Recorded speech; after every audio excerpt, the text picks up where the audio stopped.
This is Transit Unplugged's Insider episode, where once every quarter, Julie Gates and I come to you and talk to you about what's happening inside the transit industry. Julie, great to have you again with us on the second episode of this type of show, Insider. Yeah, it's fun to do, Paul. I love it because we get to cover what's really going on in Washington, D.C., because you are in a lot of closed-door meetings, but you can't out who's saying what. But we think by you sharing a lot of this information with transit executives through the show, they'll get some good insider scoop so they can make some good decisions while they're running their operations every day. Yeah, our normal guests, as you know, are CEOs of transit systems, and there's some things they can or don't want to say. And so this is our attempt once in a while to bring you what I'm hearing, what some of the rumors are, what some of the truth is that I'm hearing, and what's going on, not just in Washington, but in our industry. So I'm ready to go if you are. Let's do it. So let's start with, well, first of all, how are you? You've been crazy on the road. You've been doing a lot lately. Yeah, it's been great. What have great. you been doing 6 lately? weeks. What's your latest journey? Yeah, 6 weeks on the road was great, but it wore me out. I think the combination of a week in Italy and then coming right back one day home and then going to Boston for APTA, where we were out till 1, 2 in the morning, 3 in the morning, some mornings at receptions and stuff. Sure. I think I counted 16 days with 5 hours or less sleep, and it tired me out to the bone. And but after 4 or 5 days of a good night's sleep, I feel like I'm back. But it's good. Good. Welcome back. Lot of stuff happening, and been a lot of conversations over the last week or two about the budget, what's going on in Washington. Just this morning, the former FTA administrator called me to fill me in on the latest.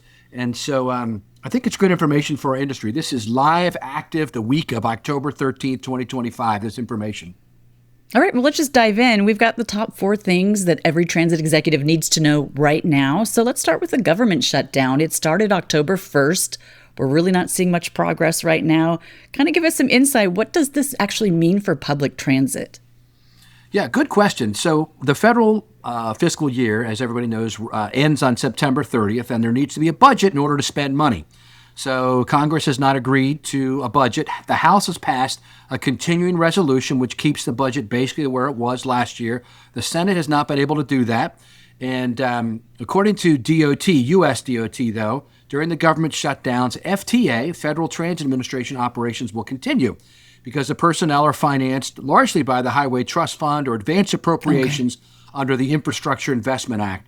And therefore, as of today, none of FTA's 517 employees have been furloughed. That is as of this morning. They issued a list last week of people that have been furloughed at the end of the week, but that's not happening to the FTA. So the impact on their activities, though, they have sufficient cash available to fund projects that are already approved, but there really aren't going to be any more grants approved right now, is what I'm being told. Many folks know or may know that the FTA deputy administrator no longer works there, the fellow that was from Charlotte, North Carolina. So that position is open right now. I did get to talk to the FTA administrator a few weeks ago in Boston at the APTA conference, and he is, in the seat, fully confirmed, and is running the organization and already has hit the ground running really well from all indications. So remember that most transit agencies, the large ones especially, only are getting capital dollars from the federal government. The operating dollars through some formula funds help mid-sized and smaller agencies, but the large ones operate largely on their own with local government funding, fares, those kind of things. The federal government comes in for capital dollars. Okay, so hopefully transit's going to maintain and people don't have to worry about that. Let's shift gears on this current administration. They're really focused on safety. We're hearing some systems are getting notices, but we want to know, what do they mean with safety? Because it can mean a lot of different things in transit. It can be safety measures with vehicles. It can be safety for our operators, safety for riders. What specifically is this administration looking for? Yeah, that's a great question, Julie. I mean, I think all of us in the industry, our definition of safety expanded during the COVID pandemic, right? Where suddenly it became cleanliness, which, hygiene, which wasn't always considered safety. But now it's a key part of it. I was telling somebody last week at some other panel I was doing, I remember back in the day when the buses, wouldn't get a deep clean, but maybe once a week. And now, of course, you get swept out if you were lucky once a night. The buses would. But so safety has always been number one, but the definition of it is changing. And DOT and the FTA are emphasizing measurable reductions in crashes, assaults, and worker injuries, not just the procedural safety plans. every agency has had to put together what they call the PTASP plan, the Public Transportation Agency Safety Plan, and that's the roadmap for managing safety and risk. It's how the agency identifies and manages collisions, assaults, maintenance failures, how it measures safety performance, like injuries, incidents, and operator assaults, and what safety target it sets each year. But now, the FTA is really focused on transit worker safety. They've issued FTA's 2025 General Directive 24.1, which requires every agency to assess and mitigate operator assault risks, such as putting up barriers, de-escalation, data reporting. They're also really focused on passenger security. There's been a couple of high-profile incidents recently in the last 6 months that have caught the nation's attention. And so FTA is focused on passenger safety. This could be things like incident tracking, lighting, surveillance on vehicles and platforms. I just saw our friend MJ Maynard, who runs the transit system in Las Vegas, just came out with, when I was there a couple of months ago, we got to see it in action. At their stations, they've got cameras that are, empowered by AI, and they can detect, potential problems and even see if there's a potential gun or something like that there. So a lot of agencies now are doing more there, and they're also looking for data-driven oversight. I think agencies can expect closer scrutiny of safety performance metrics, and so they need to make sure their data is accurate. And so those are some of the things that the FDA has announced that they're looking for, and they've taken some tough actions recently with some agencies. Yeah, we've been seeing those notices. Know. Yeah. Mm-hmm. We have a couple of examples of TV shows we've shot where there's some really cool safety things covered. So if you've not checked out Transit Unplugged TV, check it out. The Las Vegas episode will include it. I think when we did the Sacramento episode with Henry Lee, didn't you go out on a platform and you're clowning around and the cameras were like talking to you and all that stuff? Yeah, we went into SAC-RT's operations center and got to see, their big wall of cameras. They've got everything, secured through cameras, and they have people there that'll talk to you if you're on the platform. Let's say, like what I did, I threw a piece of trash on the ground. So right, that's what you did. Catch me, funny. Yeah. And so it is something that's being more and more prevalent now. Yeah, so check it out if you're curious what your other brothers and sister agencies are doing throughout North America. Go to Transit Unplugged TV. Okay, let's talk rail. We're seeing some interesting moves by this administration with rail. They've stopped funding some programs. They've taken over others. What is the vibe with rail? Yeah, so, rail is infrastructure, a big infrastructure in the country. And, of course, Amtrak is our national railroad. It's a quasi-governmental agency. And they have a new CEO now. The previous CEO who we interviewed on the podcast is no longer there. And they've recently done some really big things, right? They've opened up a new route from Mobile, Alabama to New Orleans. And they've started up new Acela vehicles, brand new high-speed vehicles. As a matter of fact, folks that got to go to the APTA conference, some of them came on those new Acela vehicles from New York. That's fun. Penn Station is being redeveloped, and Andy Byford, who works now for Amtrak, is leading the efforts for the federal government to make that happen. So they a lot of action. Train Daddy for nothing. Him. That's right. You got it. Yeah, I got to talk to him in Boston a little bit. So Amtrak is support continues for core intercity routes and state partnerships, but with high accountability for schedules and maintenance. You mentioned a couple agencies have had some money frozen recently. The administration froze around $20 billion in federal transit and infrastructure funds, about $2.1 billion for Chicago's Red Line extension, and $18 billion for New York's Hudson Tunnel and 2nd Avenue subway. The official reason that the FTA gave was it's a review of race-based contracting practices to ensure compliance with new federal rules. And the bottom line is that the money is not canceled, but the projects are on hold until final reviews finish. Okay. And they also were doing something with California High-Speed Rail too, right? That's right. That project? High-speed rail, we've talked a lot about that lately. I got to ride high-speed rail, really cool, in Italy when we were there a month ago. We're going to show it to you on our December episode of Transit Unplugged TV. We rode 3 different high-speed rail projects, and it's a question I've asked a lot of people in the country, why can't we get high-speed rail? I mean, Julie, when I was CEO of the MTA in Baltimore, when I got there in 2015, which was 10 years ago, we were studying it. We had a grant, $20-some million grant from the federal government. We were looking at Japanese maglev technology. The governor and the secretary went over there to see it. It's great high-speed technology. You know what they're doing now? 10 years later, they're still studying it. It's very difficult to get going here. And so the Federal Railroad Administration on the California side has canceled about $4 billion in unspent federal funds, citing missed deadlines and cost overruns. The state is suing of California to restore the money, and California is continuing construction using state funds, but federal withdrawal puts the project's long-term viability in doubt, many people are saying. So this is kind of a litmus test for how strictly Washington's going to enforce accountability on future big infrastructure projects. As many people saw, the end of the lines kept shrinking and shrinking down. I think the best case scenario for high-speed rail to occur in America anytime soon is what Brightline trains are doing. Brightline's a private company. They currently operate in Florida, and we've ridden the train and covered it multiple times on Transit Unplugged, talked to their CEO. They currently run from Miami up to Orlando, and they're shooting across the state now to Tampa. And they've broken ground on a new high-speed rail, the first in America, real high-speed rail, between Las Vegas and a city outside of Los Angeles, an area outside the city. So that is moving forward, and they got some big help from the federal government early on. And so I think that project is moving forward and probably is our best case scenario to get high-speed rail, maybe this decade, hopefully. It'd be great. That's so exciting. I can't wait for that to start. I think we need it here in the States because we want additional options to air. Because sometimes, as we've read in a lot of research, it takes you longer to take a flight sometimes than just to be able to. It's too far to drive, too short to fly. And a high-speed rail would be perfect for that. Yeah, that's right. Exactly. Okay, another topic we were going to discuss is the reauthorization of the Transportation Code to fund transportation, part of the Bipartisan Infrastructure Act. What is that? Explain this process, why it takes long, and why we should be paying attention to this. Excellent. It is a hot topic, right? So if you go back to the history of public transportation in America, the 1950s were the heyday of public transit. People were coming back from the war. The guys were coming back from the war. The women had gone into the workforce for the first time in a massive way. I mean, my grandmom was working in a bomb factory in New York during the war. And then my granddad came back, and they both got jobs. And so most houses did not have two cars, much less one car, and or one car, much less two cars. And so people were riding transit, man, and transit had a heyday. Everybody was riding. It was run by the private sector.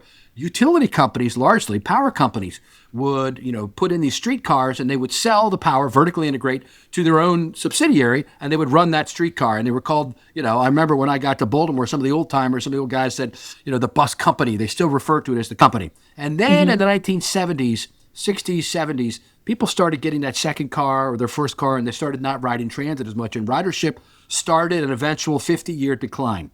And the federal government got involved in 1964 with the Urban Mass Transportation Act. Peter Varga wrote a great chapter in my recent book, The New Future of Public Transportation. He's the former chair of APTA and the head of the Rapid bus system, where he goes through and describes for people what exactly the history of this Urban Mass Transportation Act is. Basically what it means, Julie, is that every 5 years or so, Congress has to pass a new authorization, which authorizes them to spend money on it in each of the succeeding year's budgets. It also sets in place the rules and some of the regulations of how transit will be regulated here in America. So our current law, it was inside the what was called the Bipartisan Infrastructure Act, IIJA. The law that was inside that was the reauthorization, and that expires 1 year from now, almost exactly, right? September 30th, the end of next fiscal year. So the House and the Senate are busy working on a new version of it. The House is actively working on it. It comes through the House Transportation and Infrastructure Committee. They held listening sessions. I went to one of them and listened to myself to what people were saying in Washington, D.C. in their conference room there. And it is now moving forward. The Senate Environment and Public Works Committee held hearings this summer titled Constructing the Surface Transportation Reauthorization Bill. Members of Congress and interest groups have submitted priority proposals and draft language for inclusion in the bill. Staff is now compiling all that in a working draft. And what's happening right now is the House of Representatives, committee staff and both of them in the House has said they hope to have their bill kind of wrapped up and put together and on the floor by the end of this calendar year. Now, not sure if that's really going to happen because of the shutdown of the government that we mentioned earlier. Right. So we'll see what happens, but that's their goal. And then the Senate would take it up, and then they would probably pass different versions of it and have to reconcile it in a conference committee. And the goal would be to make it all happen before, September 30th, 2026. But we've got to have it. It's what authorizes the government to even be involved in funding and regulating public transportation here in the United States. Okay. Well, thank you for informing all of us, for those of us who didn't know all the details about that. So I would say those are the top things that transit executives need to know about right now. Let's move into kind of the word on the street. You have been on the road, as you mentioned at the top of the show, attending a lot of conferences. So you're getting the buzz on what people are talking about. What were the themes from the conferences? Yeah, that's right, Julie. There's always kind of a buzz in the industry about what's going on. Obviously, right now the buzz is funding stability, right? I mean, the shutdown and reauthorization, a little bit of uncertainty there. So people are a little concerned about that. They're also looking to expand their funding sources, and some agencies are still experiencing operator shortages, but most of them have implemented big pay raises, and that has helped with getting drivers, what they call operators in the industry for fixed route buses. Rising costs and inflation, I'd say, is a number one concern that I'm hearing from folks in the industry. There were projects that were bid out a year, 2, 3 years ago based on what things cost then. They even had inflation factors built in, but the costs have skyrocketed. So there's big concern about how are we going to, make up the money we need. Sometimes it may be a third more expensive than it was when they budgeted. And lastly, I would say ridership recovery. That's still a concern. Many agencies have plateaued. They've gotten up to 80%, some of them 90% of what they call pre-pandemic ridership. Nobody wants to talk about it anymore. We're resetting kind of the bar. But one thing that's happened clearly is the way people ride has changed. So there's a lot of talk about that, which we can go into. Yeah, well, I think it's been fascinating to watch how we're seeing a lot more weekend use of transit, evening use. It's been interesting. I'm glad that we're all adapting to what the people want now. Yes, that's right. So commuter rail especially, right? There's 35 or so commuter rail systems. They're the heavy rail that bring people in from the suburbs into the city. So they've changed their whole dynamic. People like Dave Deck down at Tri-Rail and others kind of helped lead this way. But they decided that, you know what, people are not coming back into the cities like they were for Monday to Friday, 9 to 5 jobs. Right. What we're seeing, which what you said, Julie, is more ridership on nights and weekends as people come into the city for ball games, concerts, nightlife. And so most transit agencies have adapted their schedules to work that way. So they've added in weekends and nights. The issue is most of them don't own the track on which they're operating. So they have to negotiate with freight rail, CSX or others, to lease that time on the tracks. But most agencies have figured out a way to do that. So that's probably been the number one big change when it comes to ridership patterns, when it comes to rail. Now, on the bus side, most transit agencies are now going through a second phase of rebooting their bus networks. We look back into 2015, 16, 17. We saw Tom Lambert with Houston Metro kick it off with a brand new kind of rebooting bus routes to make them work for what people want to go today and to take them where the jobs are today. That most agencies now realize they've got to do another round of that because ridership patterns post-pandemic are just very different. And so that's what's happening right now across the industry. When I interview these CEOs every week on this Transit Unplugged podcast, you'll hear me ask them about it.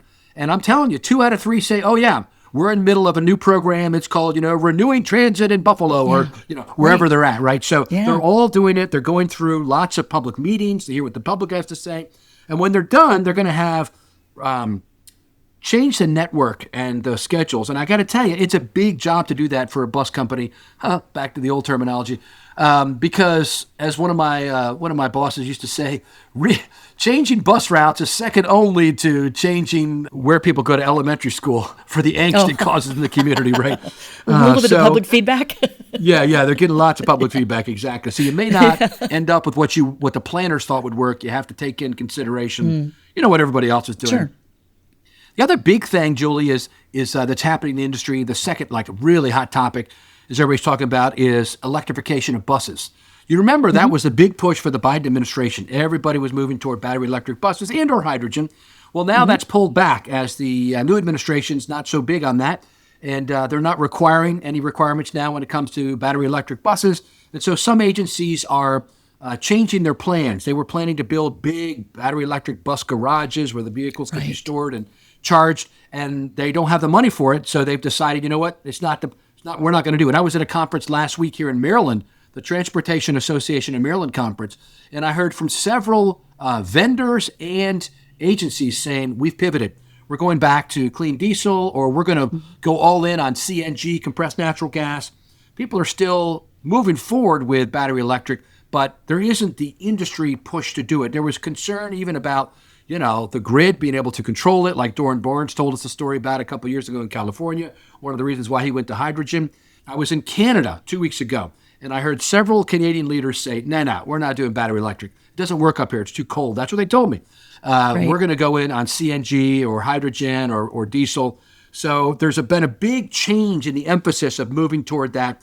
Matter of fact, one bus manufacturer representative told me that they had made a decision to change and go to all battery electric, but they're going to be announcing soon that they're going to go back to also offering clean diesel buses. And so those are some of the big changes. And the last one I'd mention is microtransit, flexible on-demand services to fill coverage gaps. So this is really still taking off. As transit agencies reboot their bus networks, sometimes they have to abandon 40-foot bus coverage on certain routes where it just doesn't make sense, but they don't want to leave people stranded. And so they kind of grandfather those areas in and allow them to, let's say, use a taxi cab, use an Uber or Lyft, or they're sending, companies like Userve or Silver Ride out to be supplemental service, either in paratransit or in regular microtransit services. And so that's something that was experimented a lot during the pandemic, and it still is a hot trend. I hear agency after agency tell me, our ridership, like Detroit was telling me, our ridership on these services are through the roof on these supplemental microtransit services that are subsidized. Hearing about a lot of these systems figuring out which kind of fuel they're going to be using for their vehicles, I bet we're going to settle in on. I bet a lot of systems are going to have a variety. They're going to diversify, because we've heard from different people in parts of the country where there can be like hurricanes. If you have an electric fleet and then the vehicle gets washed with water, your battery's not going to work.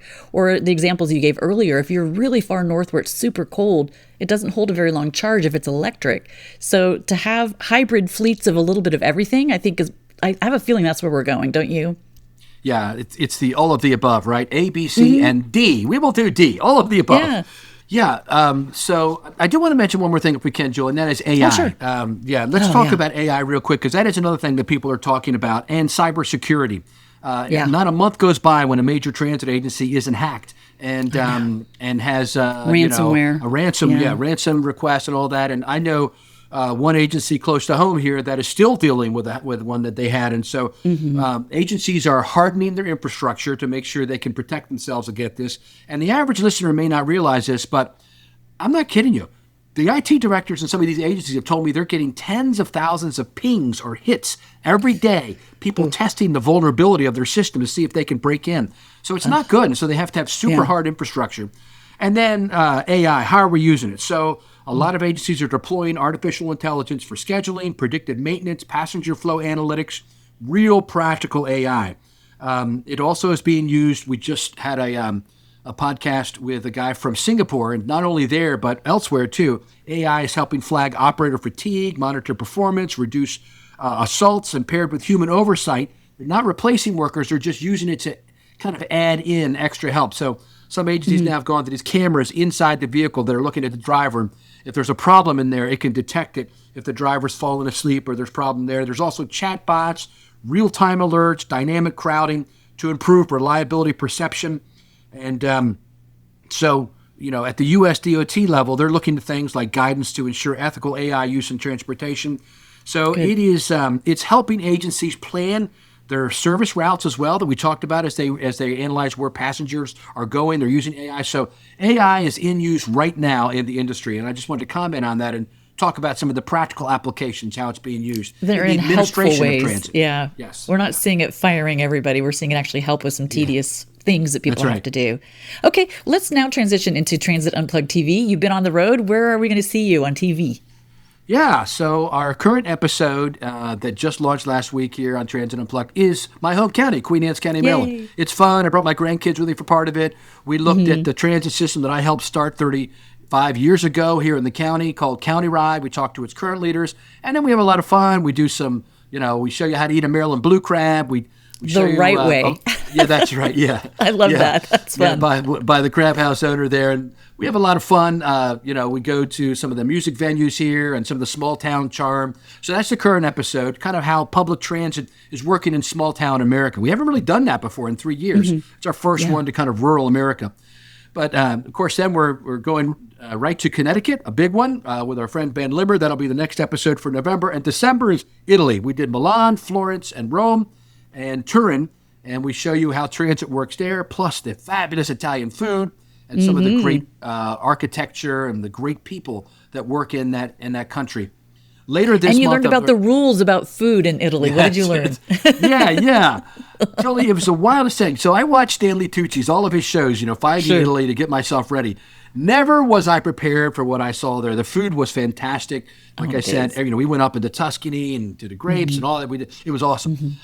One thing that was interesting, though, was each area of the country and each city, and that's why I guess Stanley goes to 20 regions and talks about that. They all have what they specialize in. So they don't want you to eat what's specialized. Don't eat carbonara here. You want to do that in Rome. Here we get, like in Florence, it was meat. So we had a beef brought out. In other place, it may be a different kind of pasta, and you can't cut your noodles, and you can't have cappuccino afternoon. There's a lot of rules. It's a very rule-based food place. It's a so religion. I finally The went to food like is a a food religion. hall. Yeah, where we could get a lot of food of different types that I wanted to try. But it was fantastic, and we show you all. We're going to be going. I was literally at a restaurant, Paul, with someone in Italy. We were in Rome, and they ordered a cappuccino after dinner, and the waiter literally scoffed at him. It was so funny.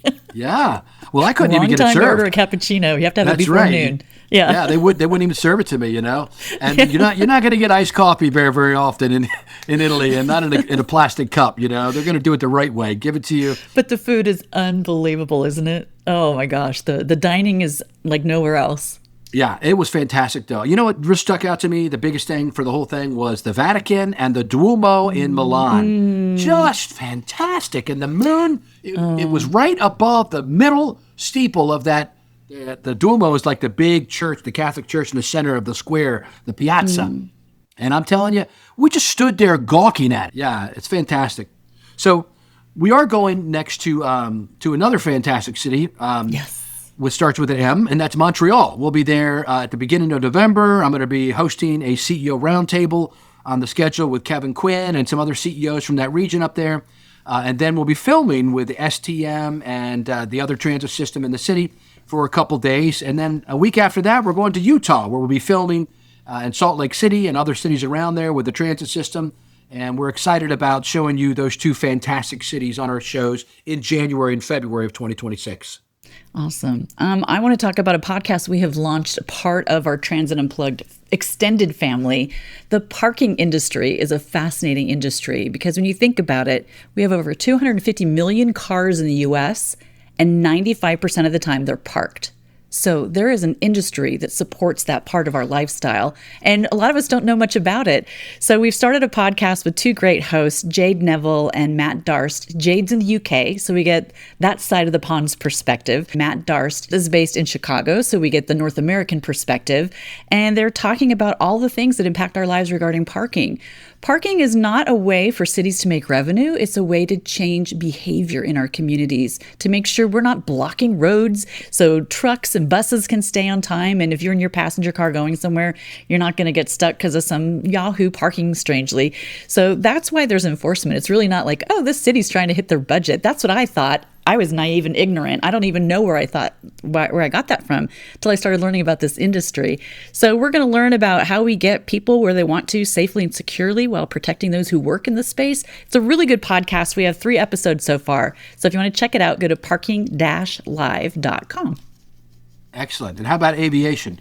I was on the phone this morning with our aviation lead. Yeah, no, you've been helping us out get this one launched too. We're going to launch an aviation podcast at the end of this month. We're targeting, I think, the 24th or the 25th. There's a big airport conference going on in Toronto at that time. And that's going to be exciting too. There's so much going on with airports and aviation. When you think about how many airports were built in the 50s, all those airports now are going through updates, especially as we have FIFA World Cup coming to a lot of our cities in North America. these airports are scrambling to be big and beautiful and wonderful and ready for all these visitors. So, well, there's a lot to talk about. And of course, we've got air traffic controller issues, and it's a fascinating industry with a lot of stuff going on. So we're going to launch that one at the end of the month. That's called the Aviation Report. Yeah, I can't wait for that one too. Yeah, that's going to be exciting. Very good. Yeah. Well, thanks, Julie, for being part of this today as we do a wrap up of all things transit that are happening, kind of trends and industry. All these things are my opinions and my take on things. But I think it's good to kind of pull back the curtain and see behind the curtain once in a while. Absolutely. I just came back from Seattle and I had a chance to see Sound Transit in action. They're doing something super cool. They are working on light rail going across a floating bridge. That's the first in the world. So it's fun when you and I get a chance to travel and go see what's going on in the world. And we'll keep you updated through this Transit Unplugged Insider. Paul, where do we want to push people who want more information about you and Transit Unplugged? Yeah, well, go to our website, transitunplugged.com. It's a great place to see all things and sign up for our weekly newsletter. It's free, it's once a week, it's fun, and it gives you an insight into what's happening in the industry and in all of our platforms as we continue to kind of report on the good side, the good news side of public transit.